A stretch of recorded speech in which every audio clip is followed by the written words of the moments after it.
Hello दोस्तों, कैसे आप सब लोग। लेके आई हूँ छोटी सी कहानी नेकी का फल। अगर आपको पसंद आए तो जरूर बताइएगा और आपको हमारी कहानी कैसी लगती है ये भी बताइएगा। तो चलिए हम आपको कहानी सुनाते हैं। एक छोटे से गांव में रामू नामक लड़का रहता था। वह बहुत गरीब था लेकिन वह दिल का बहुत अच्छा था। सभी लोग उसको पसंद करते थे। एक दिन वह जंगल में लकड़ी इकट्ठा करने के लिए गया। लकड़ी तो उसने इकट्ठा कर ली लेकिन वह घर जाने के लिए रास्ता भटक गया। उसको समझ में नहीं आ रहा था कि मैं घर कैसे जाऊं और कौन सा रास्ता मेरे घर के लिए जाता है। इस तरह वह जंगल में इधर उधर भटकता रहा। भटकते भटकते वह बहुत दूर निकल गया तो उसे एक बूढ़ा आदमी दिखा जो बहुत ही थका हुआ और भूखा प्यासा लग रहा था। रामू उस बूढ़े आदमी के पास गया और बोला, क्या बाबा जी आप इसी जंगल में रहते हो? मैंने तो पहले आपको कभी नहीं देखा। मैं तो अक्सर इस जंगल में आता रहता हूँ। आज मैं रास्ता भटक गया तो मैं इतनी दूर निकल आया तो मुझे आप दिख गए। तब वह बूढ़ा बोला कि हाँ बेटा, मैं इसी जंगल में रहता हूँ और इधर का उधर मैं होता रहता हूँ। कभी मैं इस पेड़ के नीचे सो जाता हूँ तो कभी मैं उस पेड़ के नीचे सो जाता हूँ। आज मैं बहुत थक गया था तो मैंने सोचा चलो मैं थोड़ा सा सो जाता हूँ। इतने में मुझे तुम दिखाई दिए लेकिन तुम मेरे पास आ गए। तब वह रामू बोला कि आप मुझे बहुत थके हुए लग रहे हैं, बाबा मैं आपको खाना देता हूँ, बूढ़े आदमी से रामू ने कहा। फिर रामू ने अपनी पोटली से खाना निकाला, पानी निकाला और दोनों ने साथ बैठकर मिल बांट कर खाया। वह बूढ़ा आदमी रामू की तरफ देखे ही जा रहा था। फिर रामू से रहा नहीं गया और कहा कि बाबा जी आप मुझको इस तरह से क्यों देख रहे हैं? तब वह बूढ़ा आदमी बोला कि बेटा मैं तुमको इसलिए देख रहा हूँ कि तुम इतने छोटे हो फिर भी तुम्हारे अंदर इतनी दया है, नेकी है कि तुमने मुझे अपना खाना मुझे दे दिया और मेरे साथ तुमने खाना खाया।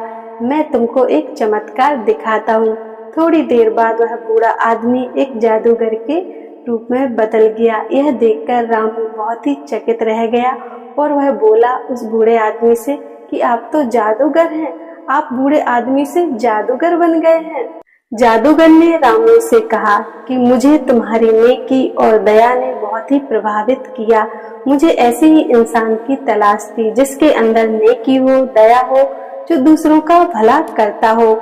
मैं बहुत दिनों से यही सोचता रहा कि इस रास्ते कोई ऐसा इंसान आए जिसके अंदर दया हो, भलाई हो, जो दूसरों का भला करना जानता हो। वो गुण तुम्हारे अंदर है तो तुम मेरे साथ चलो। मैं तुमको एक ऐसा रास्ता दिखाऊंगा जहां तुम्हें बहुत सारा खजाना मिलेगा। तो वह जादूगर रामू को अपने साथ ले गया। रामू को उसने बहुत सारा खजाना दिखाया। इतना सारा खजाना देखकर रामू तो चकित रह गया। वह खजाना रामू के लिए केवल धन दौलत लेके नहीं आया था, उसके परिवार का भी जीवन बदल गया था और उसने लकड़ियां इकट्ठा करना भी छोड़ दिया था। उसके परिवार भी खुशहाल रहने लगा था। उसने अपना खजाना गांव वालों के साथ भी साझा किया। गांव में उसने स्कूल और अस्पताल बनवाए। जो भी उसके गांव में सुविधा नहीं थी उसने उस खजाने से अपने गांव में सुविधा करवाई।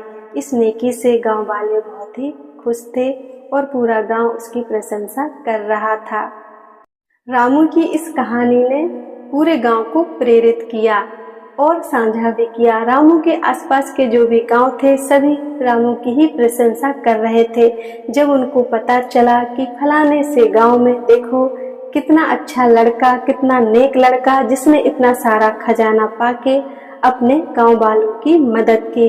रामू की सभी जगह चर्चा हो रही थी। जितने भी आसपास गांव थे, जिन जिन को पता चल रहा था वो रामू के गांव में आ रहे थे और सब देख रहे थे कि इस गांव में कितना विकास हो गया।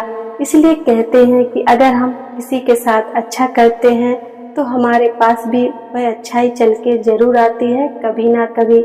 इस तरह रामू की चर्चा चारों तरफ हो रही थी। इसलिए कहते हैं अगर हम किसी के साथ अच्छा करते हैं, नेकी करते हैं या हम दया दिखाते हैं तो वह अच्छाई हमारे पास कभी ना कभी किसी न किसी रूप में जरूर आएगी। या कभी हम भटकते हैं या हमारे साथ कुछ बुरा होता है तो वह अच्छाई हमारे पास जरूर आएगी अगर हमने कभी भी की होगी किसी ना किसी रूप में। तो दोस्तों, आपको यह कहानी हमारी कैसी लगी? जैसे रामू ने नेकी की तो उसको इतना सारा खजाना मिला। अगर आपको हमारी कहानी पसंद आई हो, अगर आपको हमारी कहानी अच्छी लगती है तो हमें कमेंट बॉक्स में जरूर बताइएगा। धन्यवाद।